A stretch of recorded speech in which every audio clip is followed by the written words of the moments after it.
So How thanks are for you? coming along on this little conversation that we're going to have. Uh, Okay, no I problem. wanted to speak with you to sort of let my guys in the We Save Teens uh, nonprofit that we have. I wanted them to hear kind of your story, and because I just have a feeling that in some way we'll be able to uh, find something that we can do together Okay. somewhere down the line. So, you know, tell me about you. Okay, well, I am a career educator. This is year 11 for me. I teach the world's best subject ever, social studies and history. Oh, yeah. Yes, you can't have the others without the social studies and history, right? Yeah.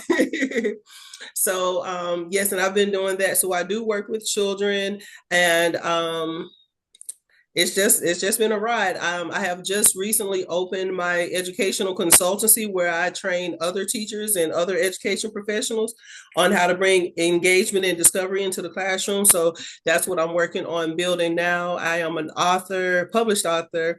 I'm an award-winning poet, multi-time. I was just recently in Birmingham, Alabama, my hometown, and I recently received the Unsung Hero Award from the Reverend Fred L. Shuttlesworth family. And if you don't know anything about him, just know that all of the work that Dr. King did in Alabama, it was because of the whole head honcho, Reverend Fred Shuttlesworth, because he petitioned for him to actually come and start doing work in Alabama. So it was an honor to get that. I think that was a little over, actually, about a month and a day or two ago that I received that award. So I'm doing a lot of great things here. Congratulations. Tell me about your Thank you. childhood. Tell me about your earliest memories and what was going on with you.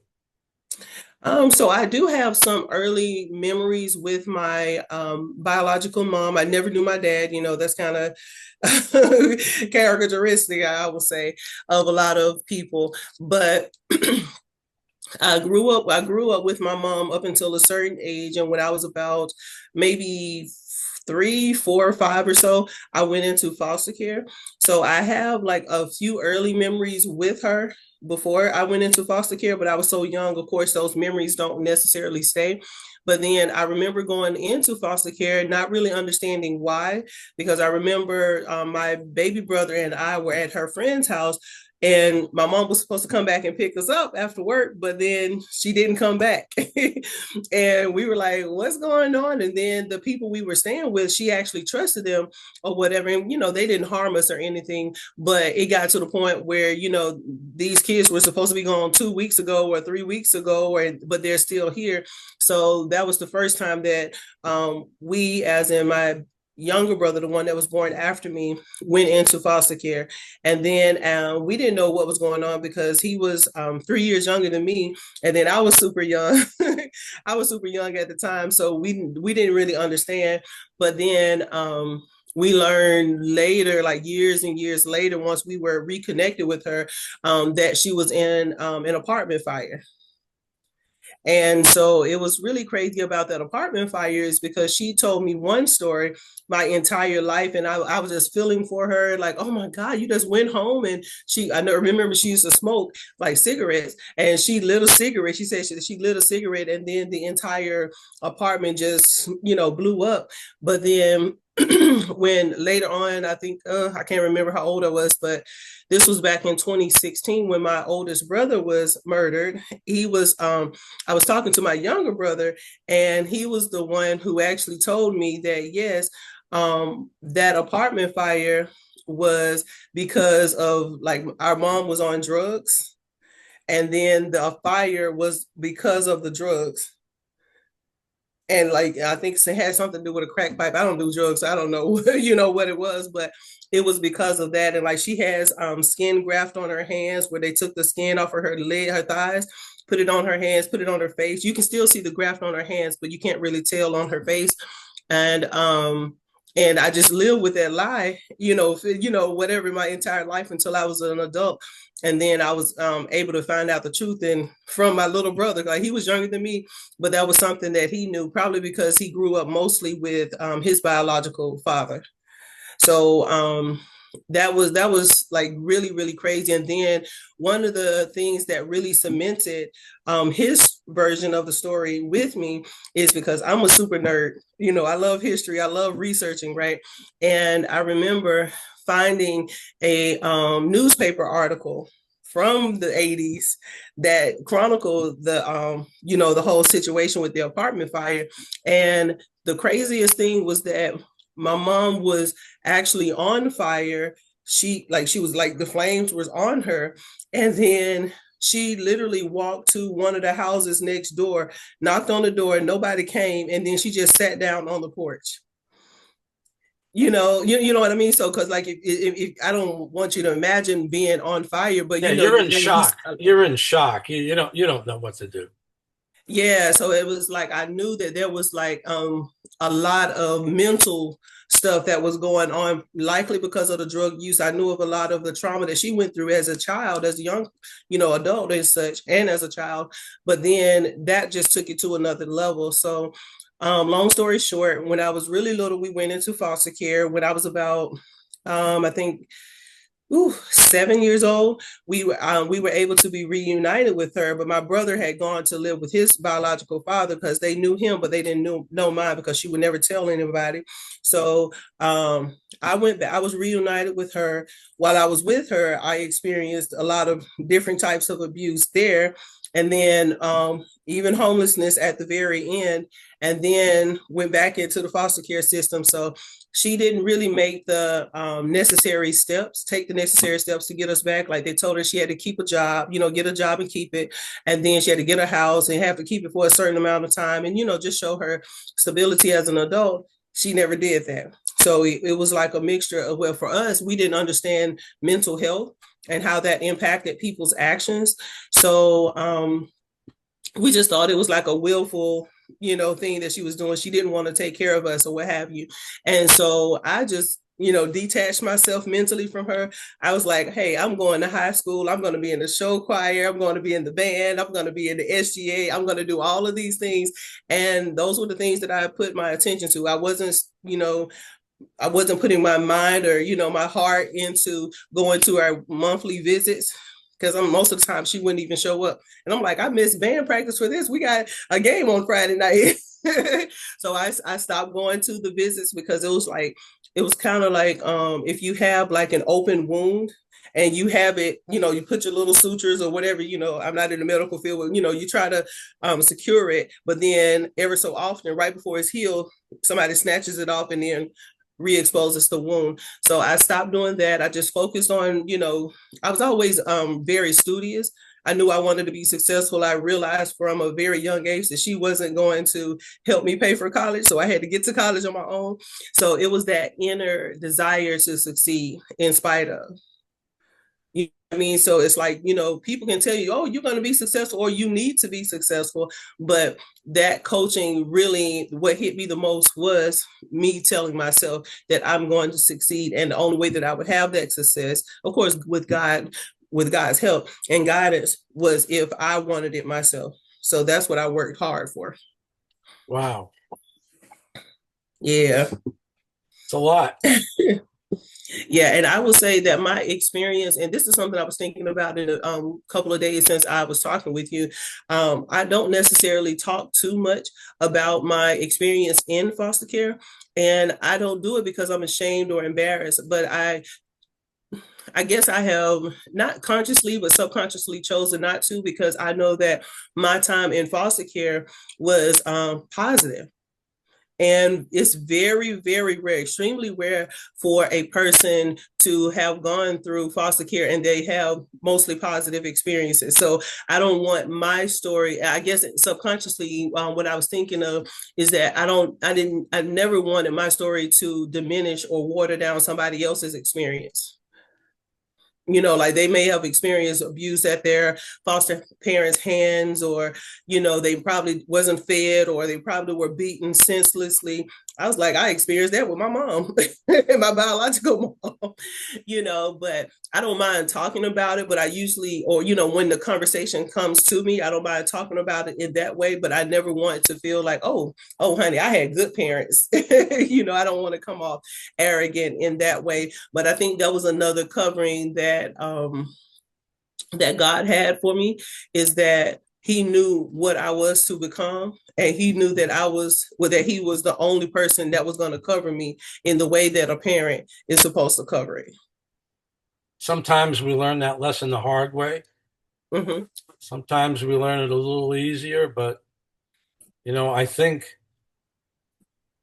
the goal for pretty much everyone alive is to realize that we're just the children of God, Mm-hmm. and that really we need to leave a lot of what we are and who we are to this higher power, and that we're not really running the ship. We think we are, and the more we think we're captaining the ship, sometimes the funkier our lives are. Yeah, exactly. It's like, what is that quote? If you ever want to make God laugh, tell him your plans. And I just sit back and I think about my life. It's like at different points of my life, I could never see my life beyond that certain point. Not in this aspect of me seeing myself dead at a certain age, but it's like, okay, I knew that I wanted to be a teacher ever since I was in preschool. That's a Yes, it's preschool. But I never could see myself working at the Birmingham Civil Rights Institute in the education department. Like that's like a big, huge role. I met people, like I gave tours through translators to people who could not even speak English. Like many times over, being the education chair of the NAACP in my hometown, Woo! knowing. Yes. Or being able to have celebrities' phone numbers in my phone. And when I pick up and call them, they're like, oh, LaQuita. Or if I go somewhere, they see me out, or a civil rights family, they see me out somewhere. And, they just can tell everybody else about me. And that's what happened when I went for the Unsung Heroes Award. I know I'm from Birmingham, but my name is on a lot of things in Birmingham as far as the things that I was able to do within the civil rights community and such. But I went there just to receive the award, and then I had a chance to perform because, of course, I do spoken word and acting and all of this. But I remember going there, and at the spur of the moment, I ended up having to lead the bus tour going around the city. And everybody was looking at me like, oh, I thought that was just a lady with the two kids right here, the two little boys. But no, it's like, I know it. But then we went to one of the historic churches, Black churches there, Reverend Shuttlesworth's Birmingham Church, and the executive director of that museum, because they turned it into a museum, and for the old church, not the new church. But the executive director was just talking about me. She was talking and giving her spiel, but then she started talking about me and all the things that I had done. And I'm looking like, when I haven't talked to this lady in about 7 years. And everybody was like, oh, LaQuita, you did that and you did that, and it's really good, because I never thought at a young age that I would even be in a position to where I would have people of such grand stature actually saying these great things about me, or even keeping different thoughts in their minds about me, to where I can go away for 7 years, 10 years, or 15 years, come back, and then they speak about me as if we just had a conversation that morning over breakfast. I would imagine that one of the common uh, things about people coming in and out of the foster care is self-esteem. I mean, that's got to be huge. And it sounds like you've been building upon a difficult platform for years and years, and sometimes it works out better than people that are screwing up and are handed too much. Exactly. Yeah, and I was thinking as I was coming back here for the interview, I was thinking about when I was in the 11th and 12th grade, mostly in the 11th grade, right before my 12th grade year. I remember I left one home, and it was supposed to be like a weekend respite, or I think it was supposed to be maybe a week long respite. But then my foster parent, she was kind of, up in age. So she was like, having two kids, my brother and I, that was too much for her. And so she ended up just saying, okay, can they just not come back? So I ended up in a respite home, and it was like for maybe half of the second semester of school all the way throughout the summer. And then I got a home right before my 12th grade year started. So I'm trying to give you like a little time period here. And I remember the home that I was in during that little interim period. There were two other girls in the home, but they were the children of the family. So they were the biological children. And one was a 1 month older than me. And then the older sister was a year older than us. Wow. And so the one that was younger, she and I were almost the same. Like we didn't get in trouble. We were nerds. We were, we were into like our little friends and being in a little nerd crew at our schools or whatever. And then the older sister, oh wow, she was just wild and out there. She was out here skipping school to see a boy. She was doing adult things as children as a child herself, hiding pregnancies and, aborting, underage, drinking, possibly. I know she was doing the marijuana, all of these bad things. But I remember when I came there, I'm still like a super nerd or what have you. But then my best friend from high school knew this guy who actually lived 2 blocks from me. And I remember talking to him, but I didn't remember him like, we weren't talking every day. We probably had 2 conversations in a couple of 2 or 3 years that we had known each other. And so I didn't really remember him, but she was trying to connect us together so we could date. And then I kind of like him. I was like, okay, okay.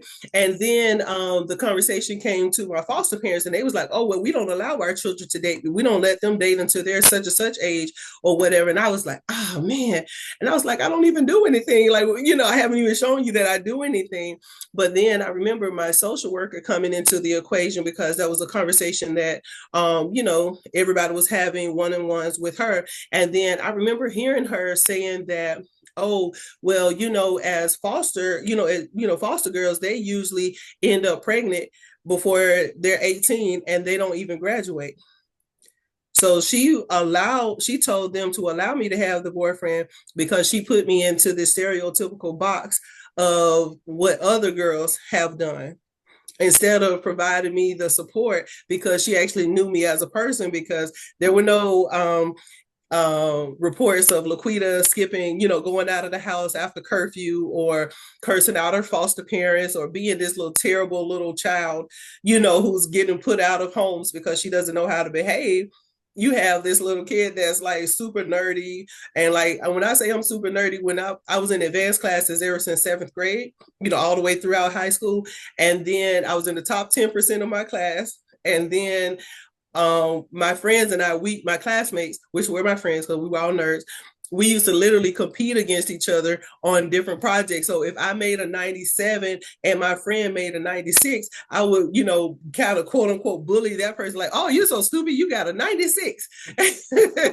And we would play games like that. And I'm like, how does that translate to the stereotype of, okay, since LaQuita is a foster child, this is going to be her fate?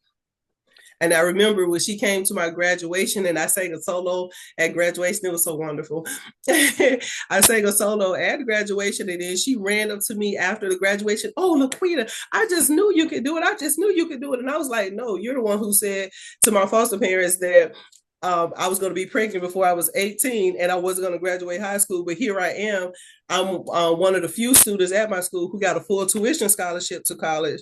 I don't have a baby, didn't have an abortion, didn't have a pregnancy scare. I don't use drugs. I don't, never got in trouble with the police. And I'm just like, and then she kind of like, what? I didn't say that. Yes, you did. And I just turned and walked away, because it's like when you have the power to empower a child, especially, but it could be for anybody, take up that chance and that opportunity to empower. because it's you never know what you're going to say to someone that's going to either kill them, kill their spirit, kill what they believe about themselves, or in that moment, or kill the possibilities that could have been had they had someone to speak positively instead of negatively. Mm, wow. Yep. So, yeah, I've been saying this. I guess this is a conversation that I needed to have because I've been. Well, It's been really in my spirit since we had our conversation on Owl. I was just going to say, I hope this is freeing for you because you're not going to talk to people at work. You're not going to say, "Hey, I'm a foster child." You're not going to Mm-hmm. talk to boyfriends or, anybody who you meet because Yeah. you know that the stigma, whatever it is. So you really have to keep that to yourself. So I'm really very happy to have given you this vehicle here to tell your story. Yes, and I'm thinking like because I'm a writer as well. Like I love writing anything, but I think I might have to go ahead and start, writing some like because I have some poems that I've written. One of my poetry mentors a few years ago, he because I used to only write about one topic, and that was Black history because that was my degree field, Black studies in college in undergrad. And so he was like, LaQuita, I want you to write about some of the stuff that we talk about. So he was talking about a lot of the trauma that I experienced in my childhood, and so I have a plethora of those poems that I wrote, and and when I perform it, people are like, "Oh my gosh!" Like taking them on a mental doozies, and because I put all of the acting and stuff in there.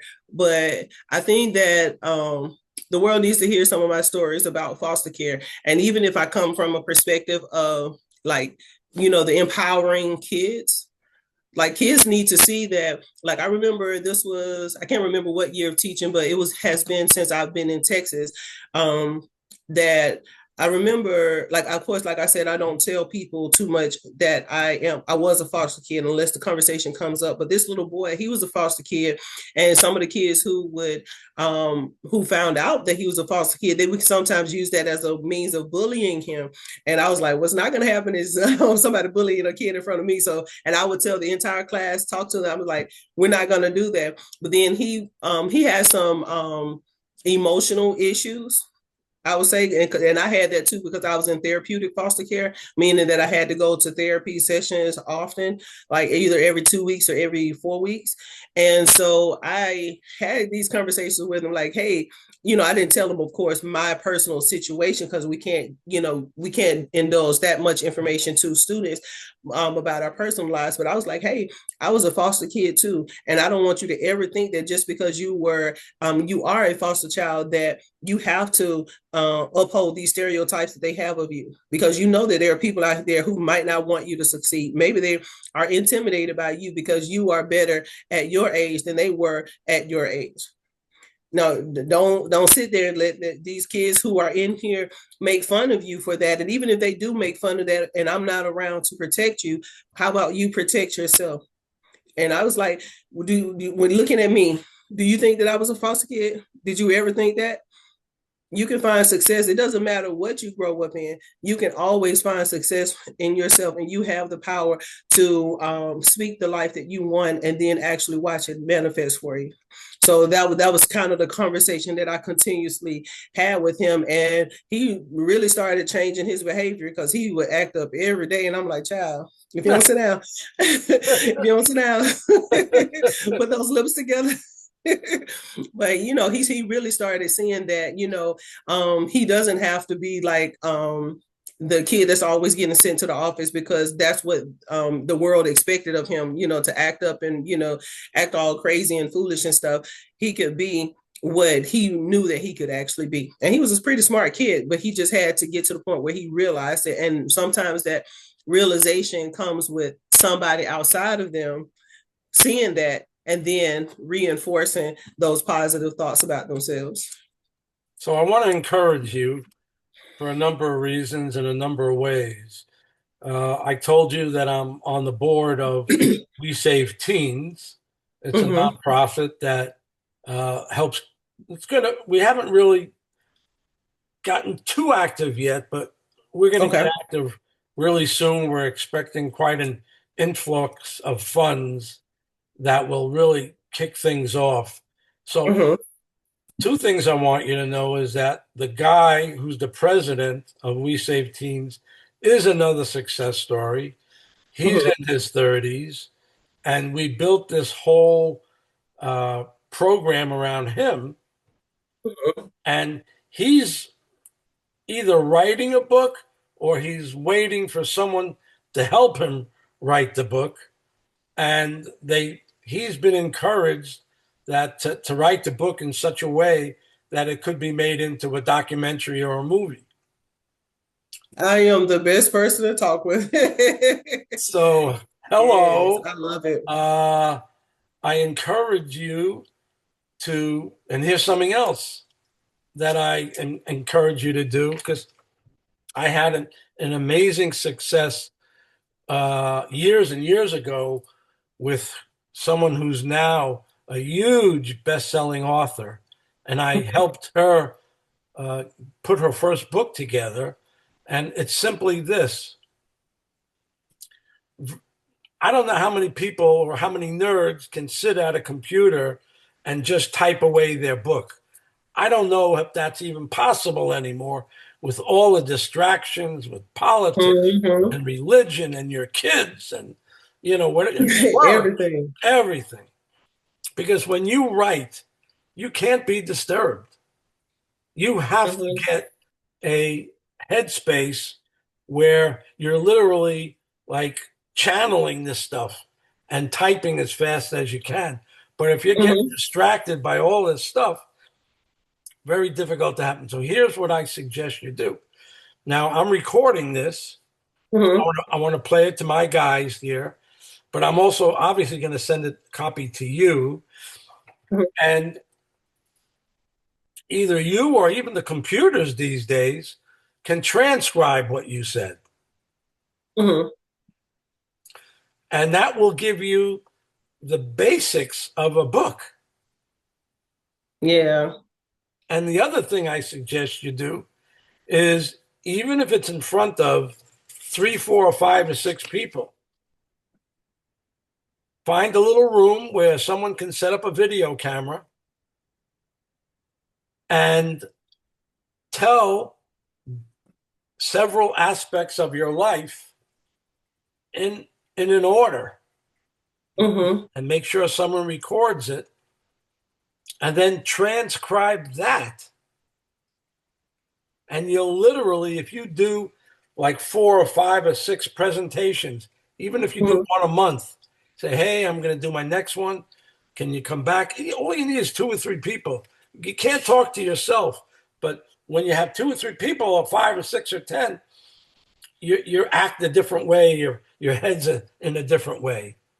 So I suggest that you put together three or four presentations and talk about things in an orderly fashion in your life that you can then transcribe that and your book, other than you editing it and adding to it, because what's going to happen, you're going to transcribe it and you're going to read it over and you're going to say, oh, I want to add to that. I didn't say enough, or I said, stuff like that. So you Mhm. literally within a year, you could have your book. You know what? One of the many things that I've done in my life is actually I'm a professional editor. And one of the, if you go on to the Owl app, Jamie Morgan Brown, he is like new on the app. Maybe he has been on there for less than a month, I believe, if I'm not mistaken. And I actually edited his book, and it became a number one bestseller on Amazon. So that's Yes, his book is so phenomenal. It's I ate my way back to health. So can you. Phenomenal book. And Like how did oh, that get out there? How did that get out? well, I was just the editor of the book, and he had his whole marketing team to come in, and they swooped in and did it. But it's a phenomenal book. So, um, yeah, I think that could be something. I know that I'm working on a book right now. It's more for the educational consultancy that I have, and I'm putting the finishing touches on it. Just kind of going back in, adding some things in each chapter and what have you, and formatting it, and so hopefully that'll be done within a few weeks. And then I can start on another project because it's like I'm doing a whole lot. So, how would you feel if I can if I'm able to continue to like coach you and work with you and direct you, how would you feel about reading one of my books and maybe editing one of them? Oh yeah, I would love to do that. Because Yeah, I one of my tagline for my editing company was I love pointing out the errors in others. so I wrote two books that are already published. One of Okay. them is for teenagers, Okay, cool. but I think that one I've been told is sort of not problematic at all. But another one that's for adults, which will blow your mind when you read it. Okay. I don't think it's been through, even though it took me 15 years to write and edit and write and edit and write. Mhm. I haven't let someone else look at it yet. Okay. So you can get it from Amazon, like $2, you can probably, or maybe even free or whatever it is, and you can download it from Amazon. Okay. And if you have, because what I like to do, I have Google Docs. If you can actually, if you have the document that you uploaded, if you can send that to my email, Okay. and I can upload it on my Google Doc. And what I like to do is like I maintain the integrity of the author's work because I don't want them to say, "Oh, LaQuita, you changed my words." What I do is I will say, for example, I'm reading a sentence. Oh, this part of the sentence needs XYZ. I will just highlight that part, put it over there as a comment on the side, and then let you come back and read through all of those comments, and then you get to the chance to make the final decision on what stays in the book. I really appreciate it because this book is also going to eventually help millions of people. I Yeah. just need to have the confidence that it's edited properly Mm-hmm. because very, very soon I'm going to find a literary agent or a publisher for it. And Mm-hmm. I want to make sure it's in great shape. Yeah, I mean, a lot of people need to hear the stories that we all go through because when we're going through an issue, it doesn't matter what it is. It could be divorce, it could be workplace trauma, it can be whatever things with parenting and the parent and child relationships. We think that at that moment we are the only person that's going through it. Nobody understands, and even though that doesn't make any sense with over 8 billion people in the world, but that's what we're feeling in the moment. So even if we can like look through and look on Amazon looking for the next thing to read or whatever, a gift for our mom or something, we can see that book title and we're like, oh wow, let me check out this book. And that book, something in that book can actually be the thing that kind of clicks, makes something click in their minds to where, you know what, it's going crazy right now, but I have the power to write my own story. And this book I'm going to send you. Mm-hmm. It did take me 15 years to write. And basically, I am a relationship coach. And Okay. I chose to take advantage of an app called America Online Mm-hmm. years ago in 1993. I would open up a room called Relationship Coaching. Mm. And over a 10-year period of time, I had over 6,000 detailed, intimate, documented conversations with people from around the country. And I learned so much more about relationships from them than I already knew. And I took all those experiences and their stories and put it into the book to prove certain points and get certain points out there. So Mm-hmm. this book is quite dynamic, and I think you'll really enjoy it, and you'll enjoy it for yourself, and you'll see the value of it for people that you know. Okay, that sounds really good. Well, I I am appreciate definitely that. excited about that. Thank Yeah. you. And even if you're able to just do like 10 pages at a time, uh, I'd appreciate that. Just Mm-hmm. because I really have not had people read the whole book and get back to me. And Mm-hmm. the reason is this book hits you right here. This book exposes all the things we're doing wrong here.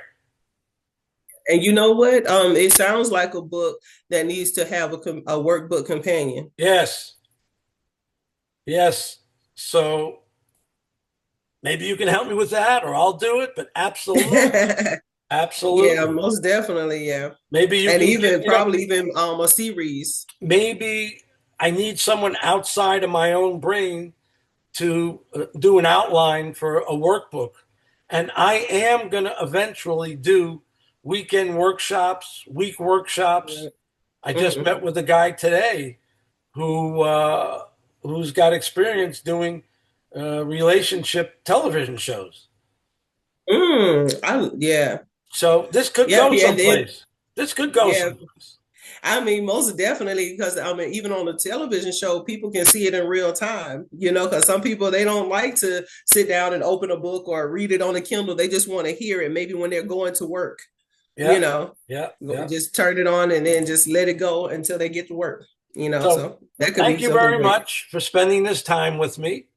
Thank you for inviting me. I enjoyed myself. Should you choose that you want to do another conversation like this where you can discuss a bunch of things that you didn't get to, Hmm. I'm more than glad to help you get on your way of getting your book done. Oh yeah, most definitely. I love it. And you can share with your board. Like I am a very creative, excuse me. I'm a very creative person, and I would love to have like some meetings or sessions with you We guys to will. kind of figure out some of those creative things just around programming to bring more people in. Oh yes, and this is what I want to mention to you too. Do you know the comedian Tiffany Haddish? I think I've heard of her. Okay, check her out because she was a foster child. She has, used her foster care experience in a lot of her comedy. And she started a foundation. I'm not sure if she still has it, but she started a foundation where they provide suitcases and luggage for children because, something I mentioned to you on our owl call is that when we were going from house to house, they would just put our stuff in a black trash bag. And that's very demeaning. We're gonna do backpacks for the kids this school Summer. season. Do you know how to get in touch with her? I can. Yeah, I can. Because I would love to do one thing you don't know because I can't tell everybody so much, but Yeah, yeah. I've done over 60 podcasts with comedians. Oh, cool. My ex-husband was a comedian. Well, he is a comedian. Yeah. So if you can contact her or give her a reason to contact her, I'd love to do a podcast with her. And I guess that's it. I've got something else Yeah. going on in a couple of minutes. This has been great. Okay. And again, if you a whole bunch of things come to you that you said, darn, I really wanted to talk about this, or if you want to organize your thoughts in a Mm-hmm. way where I'm your audience to help you with your book, let me be that person. Oh, yes, I got it. I love it. Thank you. Okay. Oh, one last thing. Oh, Any of yes. the professional ball players, do you know any of them still? You talking about athletes Yeah. or Yeah. um not necessarily because I like with the celebrities I know like I knew a lot of comedians because my ex-husband was a comedian and is a comedian or whatever, and I think that's the funniest part of it, but anyway. But I know a lot of the civil rights people, so yeah. Okay. Excellent. And God if you bless. look on the app, there are a few people on there. Okay. Beautiful. God bless. Thank you. Have a And good day. and let's connect again soon, okay? All right, thank you. All right. Bye-bye. Bye.